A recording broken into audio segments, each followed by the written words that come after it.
কেরে রূপার মা কাপড় চোপড় কি সব গোছাছো? আর আমি কলে রূপাক মিছা কথা কইছে। কি মিথ্যা কথা কছেন ভাইজান? কষি তোর মামি খুব অসুস্থ, ক্লিনিকে ভর্তি আছে। আর লোকে লোকে যে রূপা মোবাইল ব্যবহার করে সেটা কি তুই জানিস? তাই নাকি ভাইজান? আমি তো জানা পাইনি। তে মিথ্যা কথা কয়ে রূপাক লিয়ে যাও কি ঠিক হবি নি? এত জান বেশি বুঝিস না, আমি যা বুঝি ওটাই ভালো। আর শোনেক, আমি রূপার ওই মোবাইলটা চুরি করে লিছি যাতে এরপর থেকে আর শামসুর সাথে যোগাযোগ না করবে পারে। বিষয়টা আমার কাছে কেঙ্কা জানি লাগিচ্ছে। শামসুর সাথে দেখা করে সব শুনলে মনে হয় ভালো হলো হিনি। যেটি তোর আপন ভাইকে অপমান করছে সেটি আর কোনো কথা থাকতে পারে না, বুঝছো? এখন তুই যাই রেডি হ, তোর পিঠে কিছু কর দরকার নাই, ঢাকার যা সবকিছু খুলে কমনি। যাই না তাড়াতাড়ি রেডি হোস, গাড়ি ভ্যান চলে যাচ্ছে। আচ্ছা যাচ্ছি। তাহলে যা, আমি না বসি। এমনি অসুস্থ শরীর, তার মধ্যে বিনা দোষে মার খেয়ে এলাম। ধুত ছাই, মোবাইলটা আবার কোনটি থুনু খুঁজে পাই না কে? হুট করে ঢাকার যাচ্ছি, শামসুক তো বিষয়টা কোয়া লাগবি। ফোনটা কি মা আলিসে নাকি দেখি যায় কই তো। মা, ও মা, হুট করে মামির আবার কি হলো যে ঢাকার যাওয়া লাগবি? আমিও তো বুঝা পাচ্ছি না কি যে হলো। ওরে ভাগ্নি রে, আমরা কিছুই বুঝিচ্ছি না। তোর মামে হাসপাতাল ভর্তি আছে, না গেলে কিছুই বুঝতে পারবো না। মারো, আমার রুমত বালসের নিচে ছোট্ট না একটা ফোন আসিল, তুমি কি লিছ? না না, আমি কে ফোন লিবার যাবো? আর তুই ফোন ব্যবহার করিস কো হামাক তো কোসনি। মামা তুমি কি লিছ? না রে মা, আমি কি শুকলাম? ছোট একটা ফোনের জন্য এত টেনশন করিস তুই? ঢাকা চল, এর চাইতে বড় ফোন তো কিনে দেবো। হুট করে ঢাকার যাচ্ছি, শামসুক তো বিষয়টা কোয়া লাগবি। তোমার ফোনটা না মিত্রনে দাও তো মা।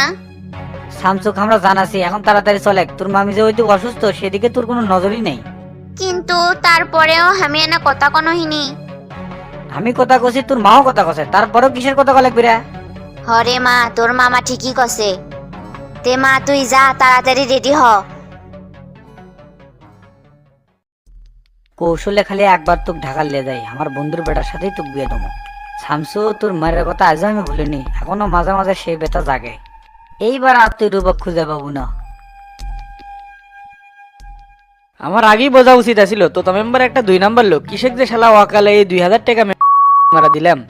চেয়ারম্যান তো টাকা তুলে লিয়ার কথা কয়ে দিছে, তাই যাচ্ছি তো মেম্বারের কাছে। পাট পারুই যতবারই হোক টাকা আমি তোলা তুলমুই।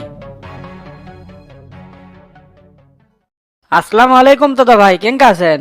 ওয়ালাইকুম আসসালাম। কেরে জসিম, পিছনে কে, সামনে আয়। আচ্ছা ভাই যাচ্ছি। কেরে জসিম, তারপরে তো আর কোনো খবরই দিল না। তোকে যে জমির কাগজপত্র তুলে আনবার কইছিলাম সেটা কি তুলে আনছো? কাগজপাতি তো তুলছি, শালার কাছে আগে স্বীকার হবো না।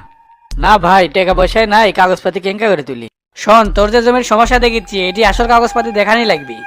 খতিয়ান পর্চা দলিল এলে না দেখালে হবেই না। তাহলে এখন কন্ত তো ভাই কি করা যায়?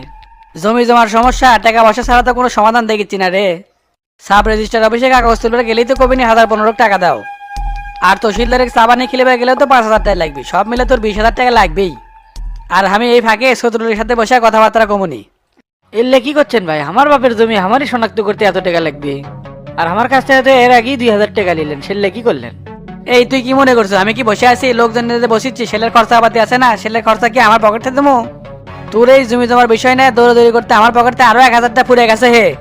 কাটল খাবে, কাটলের বিচি গুনবে না, তা তো হবি না। এলে বাটপারি কথা বাদ দেন তো ভাই, আমি কাগজপাতি তুলে আনছি, 1 টাকা খরচ হয় নাই।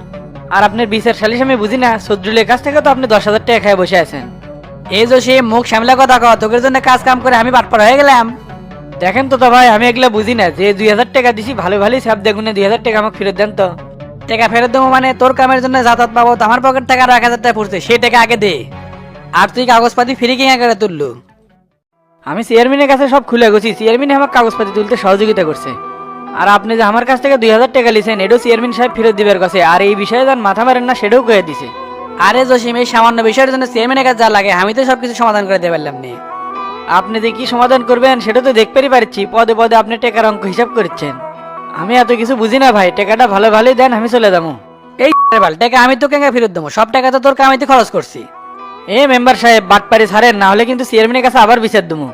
এই দুনিয়ার মানুষ এঙ্কাই রে, যার জন্য করি চুরি তাই কয় চোর। আমার কাছে তো কোনো টাকাই নাই রে, সেদিন সব টাকা খরচ করে দিছি, এখন তো কেঙ্গা টাকা ফেরত দেবো? আমি এত কিছু জানি না, বিকাল পর্যন্ত সময় দিলাম, টাকা ফেরত না দিলে আমার ব্যবস্থা আমি নেই। কথাটা যান মাথায় থাকে, আমি চলে গেলাম বাই। শালা এই চেয়ারম্যানের জন্য দেখেছি বিলাইরাও বাঘের মতো হুঙ্কার দিচ্ছে। যে জসিম আমার সাথে কথা কথা ম্যামাও করতেছিল সেই জসিম আজ করা হুমকি দিয়ে গেল। ইনকে করে চলতে থাকলে আমার তো ইউনিয়ন পরিষদের রাস্তা ভিক্ষা করা লাগবে। কি যে জ্বালাত পড়ছি, কোনো টাকা পয়সাই কামাই করে পারছি না। এখন জসিমের টাকা কেঙ্কা করে ফেরত দেবো? না দিলেও তো বিপদ, চেয়ারম্যান সাহেব করে দিছে বেশি সুদূর বুদুর করলে সিএনএ টানাটানি উঠে যাবি।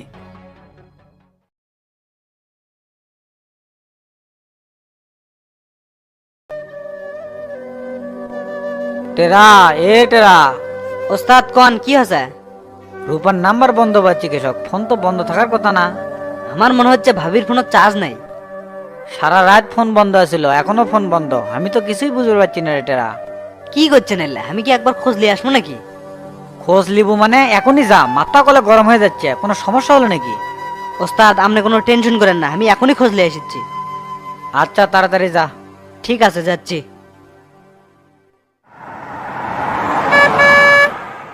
রূপা ভাবির নাম্বার হঠাৎ করেই বন্ধ, কোনো সমস্যা হলো নাকি? আমি তো কিছুই বুঝিচ্ছি না। এইবার যদি ভাবি গেলে কোনো সমস্যা হয় তাহলে তো ওস্তাদের মাথা নষ্ট হয়ে যাবে। যাই হোক, আগে খোঁজ লই তো, তারপর চিন্তা ভাবনা করমনি। ইনকে গরুর গাড়ির মতো আস্তে আস্তে গেলে তো হবে না, দেই টান।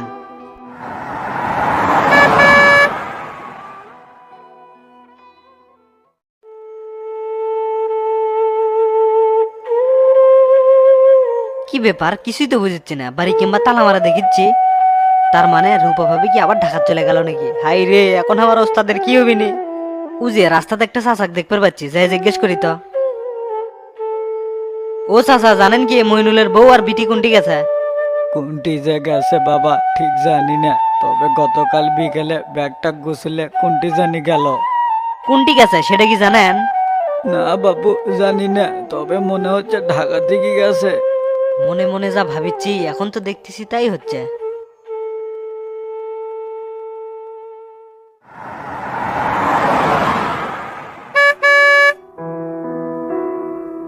বুঝছি, এই শালা মামারি কামে দে।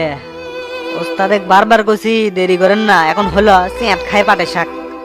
এখন আমি কেঙ্কা করে কমো ভাবি ঢাকার চলে গেছে, আমার মাথাত কিচ্ছু ঢুকিচ্ছে না। আল্লাহ তুমি আমার ওস্তাদেক ধৈর্য ধরার তৌফিক দান করে দাও, আমি আর গাড়ি চালাবার পারছি না।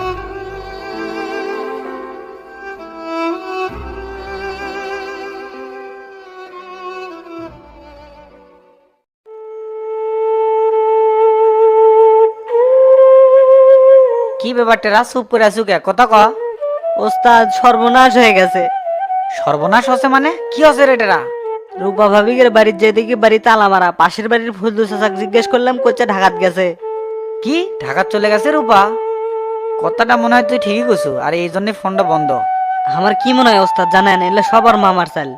যদি তাই হয়, রূপা তো একবারও ফোন করে আমাকে জানাবার পেলো হইনি। ভাবিকে আপনি ভুল বুঝেন না ওস্তাদ, হয়তো কোনো সমস্যা হচ্ছে যা আমরা জানি না। এখন ভাবি ঢাকার কোন জায়গাত গেছে সেই ঠিকানাটা আমাকে খুঁজে বের করা লাগবে। ঠিকানা কেঙ্গা করে খুঁজবো? ওর মামার বাড়ি কোনটি সেটাই তো জানি না। ভাবির জ্যাঠো মানে আফজাল মাস্টার তাই ঠিকই জানে, তার কাছ গেলি মনে হয় ঠিকানাটা পাওয়া যাবে। তুই কথাটা ঠিক কছু, তাড়াতাড়ি চলে, এটা বসে থাকলে আর হবি না। আচ্ছা ওস্তাদ চলেন।